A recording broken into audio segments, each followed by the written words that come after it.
Hello everybody, this is Anyman, reminding you that you have and are the power. And to help you with that power, we bring you How to Think Like Sherlock, Improve Your Powers of Observation, Memory, and Deduction by Daniel Smith. This part is entitled, Do You Have the Personality? And it opens with a quote from The Adventure of the Solitary Scientist. The strong, masterful personality of Holmes dominated the tragic scene.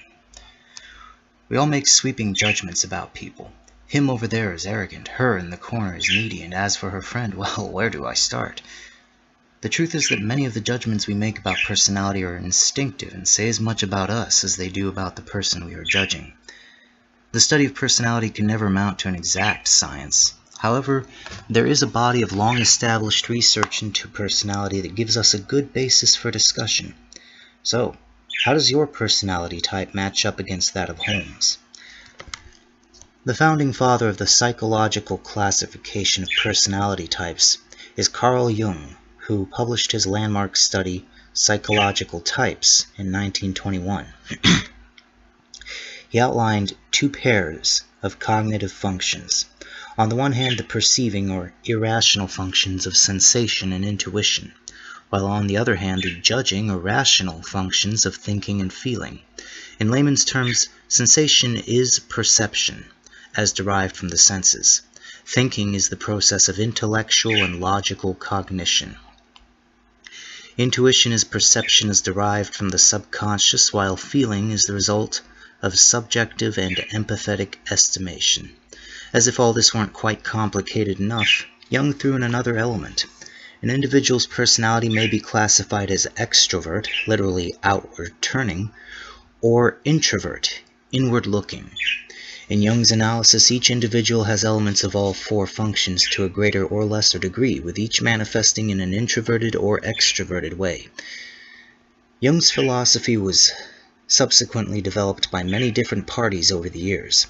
Among them were the mother and daughter team of Catherine Cook Briggs and Isabel Briggs Myers, who developed the Myers-Briggs Type Indicator, MBTI, a trademarked assessment first published in 1962 that categorizes personality into one of 16 types based on 4 dichotomies: extroversion or introversion, E or I, sensing or intuition, S or N, thinking or feeling, T or F, judging or perception, J or P. Personality types are represented by a 4-letter code comprising the relevant aberrations noted above. Of course, Sherlock Holmes never underwent such a personality test because he predates them, is fictional, and would have had no truck with psychobabble.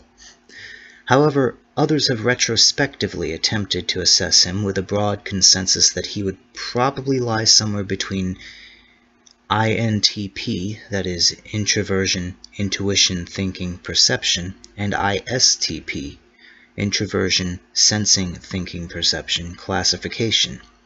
Introverted, favoring intellectual reasoning over reliance on his feelings, and generally acting in response to information gathered rather than prejudging a situation.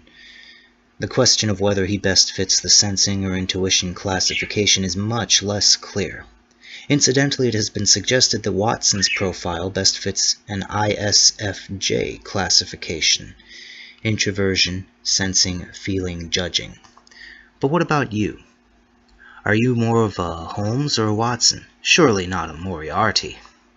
The MBTI test can be undertaken under the supervision of registered practitioners, but there are many other Jungian-based tests that are free on the internet and can be self-administered. However, it is worth noting that personality tests should not be treated as a game, nor as an exact science. Answering half a dozen questions on the internet cannot define your personality for better or worse, but using a reputable personality test might offer you some useful insights into how you operate. And that's the end of this particular section. Next time we will discuss developing an agile mind. This is Anyman, reminding you that you have and are the power. Use it wisely, and use it well.